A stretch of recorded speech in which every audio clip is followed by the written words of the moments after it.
Good morning students. Today we are going to discuss about internet. So what is an internet is? It is nothing but connection of various computers around the world. Okay, it is called as an internet. This is also called as international network because it is connecting machines across the world. That's why we are going to specify it to be as international network. So it uses different protocols. The first type of protocol it is using is HTTP protocol, hypertext transfer protocol, and FTP, file transfer protocol, SMTP, simple mail transfer protocol. Like it is using different protocols. Protocol అంటే ఏంటంటే మనం files transfer చేసేటప్పుడు use చేసే conditions rules అన్ని protocol ద్వారా మనం specify చేస్తాం అనమాట. సో ఇక్కడ వేరియస్ కంప్యూటర్స్ మధ్య కమ్యూనికేషన్ ఎస్టాబ్లిష్ అవుతుంది కాబట్టి కొన్ని హెచ్టిటిపి యూజ్ చేయొచ్చు, కొన్ని ఎఫ్టిపి యూజ్ చేయొచ్చు, కొన్ని ఎస్ఎంటిపి యూజ్ చేయొచ్చు. కాబట్టి సో ఈ డిఫరెంట్ ప్రోటోకాల్స్ యూజ్ చేసి సోర్స్కి డెస్టినేషన్కి మధ్య కమ్యూనికేషన్ ఎస్టాబ్లిష్ చేసి ఆ డేటా ట్రాన్స్మిషన్ ప్రాసెస్ అనేది జరుగుతుంది అనమాట. సో అసలు మెయిన్ పర్పస్ ఏంటంటే ఇంటర్నెట్ రిసోర్స్ షేరింగ్ కోసం యూజ్ చేస్తాం. హార్డ్వేర్ రిసోర్సెస్ కానీ సాఫ్ట్వేర్ రిసోర్సెస్ కానీ అదర్ టైప్ ఆఫ్ డాక్యుమెంట్స్ని కానీ షేర్ చేయాలి అంటే మనం ఇంటర్నెట్ యూజ్ చేస్తాం. Let us see what is an intranet. Internet అయితే వరల్డ్ వైడ్ మనం కనెక్ట్ చేస్తాము. ఇంట్రానెట్ యూజ్ చేస్తే ఒక ఆర్గనైజేషన్ ఇన్సైడ్ మాత్రమే కనెక్షన్ ఎస్టాబ్లిష్ అవుతుంది. సో ఒక ఆర్గనైజేషన్ తీసుకుందామంటే డిఫరెంట్ ఎంప్లాయీస్ డిఫరెంట్ షిఫ్ట్స్లో పనిచేస్తారు కాబట్టి సో వాళ్ళ మధ్య కమ్యూనికేషన్ కంపల్సరీ కావాలి. కాబట్టి వాళ్ళ మధ్య కమ్యూనికేషన్ ఎస్టాబ్లిష్ చేయడానికి we are going to use intranet. So this is only for organization. We are going to use this inside an organization only. Okay, so ఇది ఏ టెక్నాలజీస్ యూజ్ చేస్తుంది అంటే వెబ్ బ్రౌజర్స్ యూజ్ చేస్తుంది, servers use చేస్తుంది, TCP/IP network protocols use చేస్తుంది, HTML hyper media documents use చేస్తుంది, databases use చేస్తుంది. So వీటిలన్నింటినీ use చేసి organisation మధ్యలో డిఫరెంట్ ఎంప్లాయీస్ మధ్య డిఫరెంట్ డిపార్ట్మెంట్స్ మధ్య డిఫరెంట్ అథారిటీస్ మధ్య కమ్యూనికేషన్ అనేది ఇంటర్నెట్ ద్వారా ఎస్టాబ్లిష్ చేస్తాం అనమాట.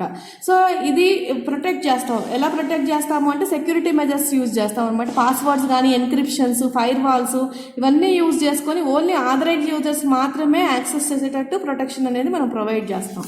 So this is about intranet. Next, extranet. What is extranet is?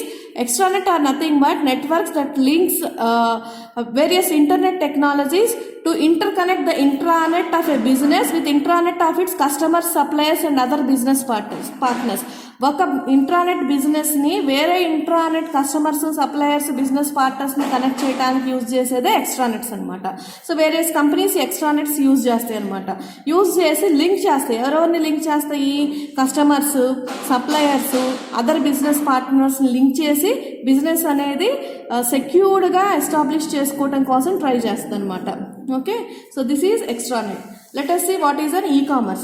E-commerce stands for electronic commerce. So దీనిలో ఏంటి అంటే మనం ఎలక్ట్రానిక్గా గూడ్స్ బై చేయటం కానీ సెల్ చేయటం కానీ, ప్రోడక్ట్స్ అవ్వచ్చు, అది సర్వీసెస్ అవ్వచ్చు, ఆన్లైన్లో త్రూ ఇంటర్నెట్ ద్వారా మనం యాక్టివిటీస్ చేయాలంటే buying of the goods or selling of the goods or buying of the products or selling of the products or buying of the services or selling of the services using electronic commerce అనమాట. Okay, దాన్ని మనం internet ద్వారా మనం ఇది చేస్తుంటాం. మనం ఆన్లైన్లో various items purchase చేస్తున్నాం. ఇవన్నీ కూడా త్రూ ఈ కామర్స్ ద్వారానే పాసిబిలిటీ అవుతుంది అనమాట.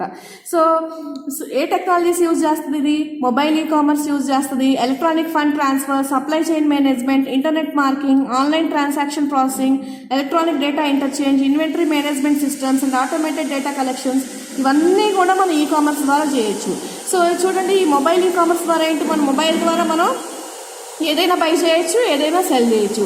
ఎలక్ట్రానిక్ ఫండ్స్ ట్రాన్స్ఫర్ ద్వారా ఏం చేస్తున్నాం, మనం మన ఫండ్స్ని అంటే మన బ్యాంకులో ఉన్న ఫండ్స్ని వేరే వాళ్ళకి ట్రాన్స్ఫర్ చేయటం కానీ, వేరే వాళ్ళ నుంచి మనం అమౌంట్ రిసీవ్ చేసుకోవటం కానీ ఇవన్నీ కూడా చేస్తున్నాం.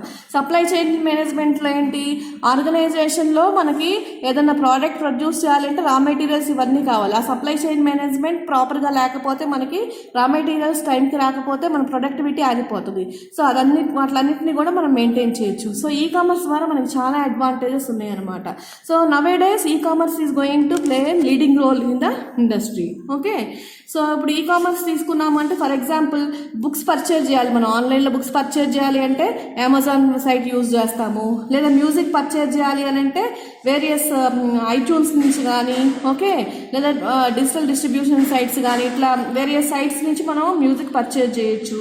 సో స్టోర్ ఏదన్నా మనం ఇన్వెంటరీ ఇట్లాంటివి పర్చేజ్ చేయాలి అని అంటే మనకి చాలా స్టోర్స్ ఉన్నాయి, లైక్ ఫ్లిప్కార్ట్స్ ఉన్నాయి, ఓకే, అండ్ ఫ్లిప్కార్ట్స్ ఉన్నాయి అండ్ అమెజాన్ ఉన్నాయి, లైక్ వేరియస్ ప్రొవైడర్స్ ఉన్నాయి, లైక్ వేరియస్ ప్రొవైడర్స్ ద్వారా మనం ఈ ఇన్వెంటరీ సర్వీసెస్ ఇంట్లో ఉండే మనం అన్నీ పర్చేజ్ చేసుకోవచ్చు. గోఫర్స్ అనే సైట్ ఉంది, ఓకే, లైక్ డిఫరెంట్ వెబ్సైట్స్ ద్వారా మనం ఏం చేయొచ్చు, మనకు కావాల్సిన ఐటమ్స్ మనం పర్చేజ్ చేసుకోవచ్చు. Types of information system. So what are the types of different information systems is, first one is the transaction processing information system, and the second one is the process control system, third one is the enterprise collaboration system, and all these comes under the business operating systems anamata. Basically it is divided into two types, operating support systems and management support systems. Ee operating support systems malli sub categories ga divide avutundi. So let us discuss in detail about this. First one is the transaction processing system. Transaction processing system ఏంటి అని అంటే basic business system అనమాట. దీని ద్వారా మనం operational levels అంటే మనం ఏదైనా ట్రాన్సాక్షన్స్ పెర్ఫామ్ చేస్తున్నప్పుడు ఒక సూపర్ మార్కెట్కి వెళ్ళి మనం ఏదైనా ఐటమ్ పర్చేజ్ చేసాం, అదొక ట్రాన్సాక్షన్ అవుతుంది. లేకపోతే మనం బ్యాంక్కి వెళ్ళి ఒక ట్రాన్సాక్షన్ చేసాం అంటే ఏంటి, ఒక అమౌంట్ డిపాజిటో లేదా అమౌంట్ విత్డ్రాలో ఏదో చేసాం, అది ఒక ట్రాన్సాక్షన్ అవుతుంది. ఇట్లాంటి ట్రాన్సాక్షన్స్ అన్నిటినీ ట్రాన్సాక్షన్ ప్రాసెసింగ్ సిస్టమ్ చూస్తుంది అనమాట. ఇది ఏ లెవెల్లో యూజ్ చేస్తాము అని అంటే మనం ఆపరేషనల్ లెవెల్ ఆఫ్ ద ఆర్గనైజేషన్లో యూజ్ చేస్తాం. అంటే బేసికల్గా డైలీ రొటీన్స్ ట్రాన్సాక్షన్ ప్రాసెసింగ్ సిస్టంలో ఏం జరుగుతుంది అంటే మనకి డైలీ రొటీన్ యాక్టివిటీస్ అన్నింటినీ కూడా మనం ట్రాన్సాక్షన్ ప్రాసెసింగ్ సిస్టంలో పెర్ఫామ్ చేస్తాం. Next process control systems. So ఇది ఎందుకు యూజ్ చేస్తాము అంటే మానిటరింగ్. ఓకే, వేరియస్ ఇండస్ట్రీస్లో ఈరోజు నవేడేస్ మనకేంటి చాలా కంప్యూటర్ ద్వారానే మనం అన్ని ప్రాసెస్లు పెర్ఫామ్ చేస్తున్నాం. సో మాన్యువల్ ఆపరేషన్స్ అనేవి తగ్గిపోయినాయి. సో ఏ ప్రాసెస్ మనం పెర్ఫామ్ చేయాలి అనన్నా, మానిటర్ చేయాలి అనన్నా కూడా మనకి ఈ ప్రాసెస్ కంట్రోల్ సిస్టమ్స్ అనేది యూజ్ చేస్తాయి. ఓకే, లైక్ మనకి పెట్రోలియం రిఫైనరీస్ ఉన్నాయి అని అనుకోండి, దానిలో ఏంటి మనకి ఎలక్ట్రానిక్ సెన్సార్స్ ఉంటాయి. ఆ ఎలక్ట్రానిక్ సెన్సార్స్ ద్వారా మనం మానిటర్ చేసుకుంటూ మనం ఎంత ఫ్యూయల్ ఫిల్ చేసుకోవాలి, ఓకే, ఇంకా ఎంత ఫ్యూయల్ అవైలబిలిటీ ఉంది, ఇవన్నీ కూడా మనం తెలుసుకోవచ్చు. లేదా ఒక కోకోకోలా కంపెనీ తీసుకున్నాం, సో దానిలో ఈ బాటిలింగ్ క్లీనింగ్ కానీ బాటిలింగ్ ఫిల్లింగ్ కానీ ఇవన్నీ కూడా మాన్యువల్గా కాకుండా ఆటోమేటిక్గానే జరిగిపోతుంది అనమాట. ఆటోమేటిక్గా జరిగేటప్పుడు యాక్చువల్గా మిషన్స్ ఎక్కువ ఇన్వాల్వ్ అవుతాయి కాబట్టి సమ్ కంట్రోలింగ్ కావాలి, మానిటరింగ్ కావాలి. సో అది ప్రాసెస్ కంట్రోల్ సిస్టమ్ ద్వారా చేస్తాం. Next enterprise collaboration system. దీన్నే మనం ఆఫీస్ ఆటోమేషన్ సిస్టమ్ అని కూడా అంటాము. ఇది ఇన్ఫర్మేషన్ సిస్టమ్స్లో ఎక్కువ యూజ్ చేస్తాము. ఇది ఎందుకు యూజ్ చేస్తాము అంటే ఇన్ఫర్మేషన్ అనేది ఆర్గనైజేషన్లో ఒక ప్లేస్ నుంచి ఇంకో ప్లేస్కి మూవ్ అవుతూ ఉంటుంది. ఓకే, ఒక డిపార్ట్మెంట్ నుంచి ఇంకో డిపార్ట్మెంట్కి, లేదా ఒక పర్సన్ నుంచి ఇంకో పర్సన్కి, లేదా ఒక మేనేజర్ నుంచి ఇంకో మేనేజర్కి మూవ్ అవుతూ ఉంటుంది. అటువంటి పర్పస్ కోసం మనం ఆఫీస్ ఆటోమేషన్ సిస్టమ్స్ అనేది యూజ్ చేస్తాం. Next management information system. ఇది కూడా ఒక టైప్ ఆఫ్ ఇన్ఫర్మేషన్ సిస్టమే. ఇక్కడ ఏంటి అంటే వేరియస్ ఇన్ఫర్మేషన్స్ కలెక్ట్ చేసి ఆ కలెక్ట్ చేసిన డేటాని మనం ప్రాసెస్ చేసి, ఓకే, రా ఫ్యాక్ట్స్ అన్నింటినీ కలెక్ట్ చేసి ప్రాసెస్డ్ ఇన్ఫర్మేషన్ కింద తీసుకొచ్చి డెసిషన్ మేకింగ్కి we are having different levels of managers ఉంటారు. Low level managers, middle level managers, high level managers ఉంటారనమాట.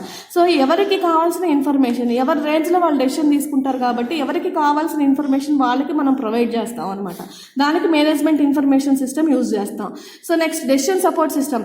ఈ డెసిషన్ సపోర్ట్ సిస్టమ్ ఎందుకు యూజ్ చేస్తాము అంటే సెమీ స్ట్రక్చర్డ్ డెసిషన్స్ తీసుకోవడానికి. ఓకే, మీరు ఇంత ముందు చదివే ఉంటారు ఈ డెసిషన్స్ గురించి. Okay, structured decisions, semi structured decisions ఇవన్నీ చదివే ఉంటారు. సో సెమీ స్ట్రక్చర్డ్ డెసిషన్స్ తీసుకోవడం కోసం మనం డెసిషన్ సపోర్ట్ సిస్టమ్స్ అనేది యూజ్ చేస్తాం. Okay, next executive information systems. So ఇది ఎందుకోసం యూజ్ చేస్తాము అంటే summary of the reports generate చేయడానికి, ఒక ఆర్గనైజేషన్ రిలేటెడ్ రిపోర్ట్స్ కనుక జనరేట్ చేయాలి అని అంటే ఎగ్జిక్యూటివ్ ఇన్ఫర్మేషన్ సిస్టమ్స్ యూజ్ చేస్తాం. Next expert systems. ఇది జనరల్గా ఆర్టిఫిషియల్ ఇంటెలిజెన్స్లో యూజ్ చేస్తాం. జనరల్ ఈ రోబోట్స్ ఇట్లాంటివన్నీ కూడా మనం ఆర్టిఫిషియల్ ఇంటెలిజెన్స్ సిస్టమ్ ద్వారా వర్క్ అవుతాయి. అంటే ఎస్పెషల్లీ కమర్షియల్ అప్లికేషన్స్ కోసం మనం ఎక్స్పర్ట్ సిస్టమ్స్ అనేది యూజ్ చేస్తాం. Next knowledge management system. ఇది ఎందుకు యూజ్ చేస్తాము అంటే ఏదైనా క్రియేట్ చేసి ఆర్గనైజ్ చేసి బిజినెస్ నాలెడ్జ్ అనేది ఎంప్లాయీస్కి మేనేజర్స్కి త్రూ అవుట్ ది కంపెనీ మనం ప్రొవైడ్ చేయాలి అంటే నాలెడ్జ్ మేనేజ్మెంట్ సిస్టమ్ అనేది యూజ్ చేస్తాం. Next strategic information system.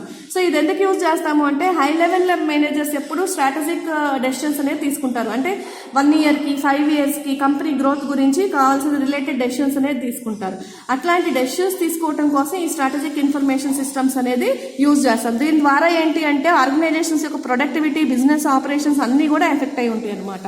Next functional business systems. ఇది ఏం చేస్తుందంటే ఆపరేషనల్ యాక్టివిటీస్, మేనేజరల్ అప్లికేషన్స్, ఒక బిజినెస్ రిలేటెడ్ ఫంక్షన్స్ అన్నిటినీ పెర్ఫామ్ చేయడానికి మనం ఫంక్షనల్ బిజినెస్ సిస్టమ్స్ అనేది యూజ్ చేస్తాం. ఫర్ ఎగ్జాంపుల్ అకౌంట్స్ డిపార్ట్మెంట్ ఉంటే వాళ్ళ అకౌంట్స్ అన్ని కంప్లీట్ చేయడానికి, ఫైనాన్స్ డిపార్ట్మెంట్ అంటే వాళ్ళకి రిసోర్సెస్ అనేది ఎలా యూజ్ చేసుకోవాలి ఏంటి, మార్కెటింగ్ అంటే ఎంత ప్రొడక్షన్ ఉంది, ఎంత సప్లై ఉంది, ఏ విధంగా మార్కెట్ చేయాలి మనం వాటిని అనేది డెసిషన్స్ తీసుకోవడానికి.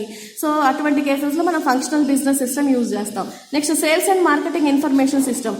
ప్రొడక్టివిటీ వచ్చిన తర్వాత దాన్ని మనం మార్కెట్లో సేల్ చేసుకోవాలి అని అంటే దానికి మార్కెటింగ్ కూడా ప్రొవైడ్ చేయాలి.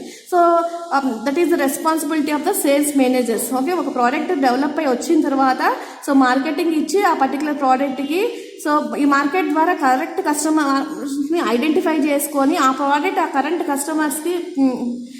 కస్టమర్స్కి రీచ్ అయ్యేటట్టు చూసుకొని దాన్ని సేల్ చేసుకునేటట్టు మనకి sales and marketing information systems use అవుతాయి. Next manufacturing and production systems ఎందుకు యూజ్ చేస్తాయి అని అంటే ఈ గూడ్స్ అండ్ సర్వీసెస్ మనకి ఎంత మ్యానుఫ్యాక్చర్ అవ్వాలి, ఎంత ప్రొడక్షన్ కావాలి, సో ఎక్కువ ప్రొడక్టివిటీ చేసినా కూడా మనకి వేస్ట్ అవుతుంది. అనవసరంగా మనం గోడౌన్స్లో స్టోర్ చేసిన తప్పితే యూజ్ ఉండదు అనమాట.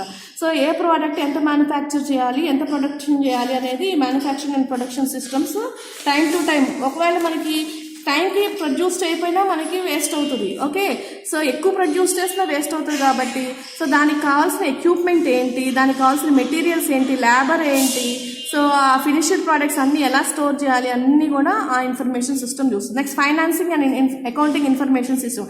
అసలు మనకున్న ఫైనాన్షియల్ అసెట్స్ ఏంటి అంటే cash books, stocks, bonds, other investments ఇవన్నీ కూడా ఫైనాన్స్ ఇన్ఫర్మేషన్ సిస్టంలో ఉంటుంది. నెక్స్ట్ అకౌంటింగ్ ఇన్ఫర్మేషన్ సిస్టమ్స్ అంటే ఏంటి, రెసిప్ట్స్, పేరోల్స్, డెప్రిషియేషన్స్ ఇవన్నీ అకౌంటింగ్ ఇన్ఫర్మేషన్ సిస్టంలో ఉంటుంది అనమాట. Human resource information system. దీనిలో ఏంటి అని అంటే మనకు అసలు ఈ పర్టికులర్ వర్క్ చేయాలి అంటే ప్రాపర్ పర్సన్స్ కావాలి, ఆ వర్క్ తెలిసిన రిలేటెడ్ ప్రాపర్ పర్సన్స్ కావాలి. ఒక ఆర్గనైజేషన్ ఒకటే పర్సన్తో రన్ చేయలేం కాబట్టి మ్యాన్ పవర్ అనేది ఇంపార్టెంట్ అనమాట. సో ఎంతమంది పర్సన్స్ మనకు కావాలి, అటువంటి ప్రాపర్ ఎక్కువ పర్సన్స్ తీసుకున్నా మనకి వేస్ట్ అవుతారు, తక్కువ పర్సన్స్ తీసుకున్న వర్క్ అనేది మనకి టైంకి కంప్లీట్ అవ్వదు. కాబట్టి ప్రాపర్ పర్సన్స్ని కరెక్ట్ వర్క్ తెలిసిన పర్సన్స్ని మనం రిక్రూట్ చేసుకోవాలన్నమాట. అది హ్యూమన్ రిసోర్స్ ఇన్ఫర్మేషన్ సిస్టమ్ చూస్తుంది. This is about the information systems.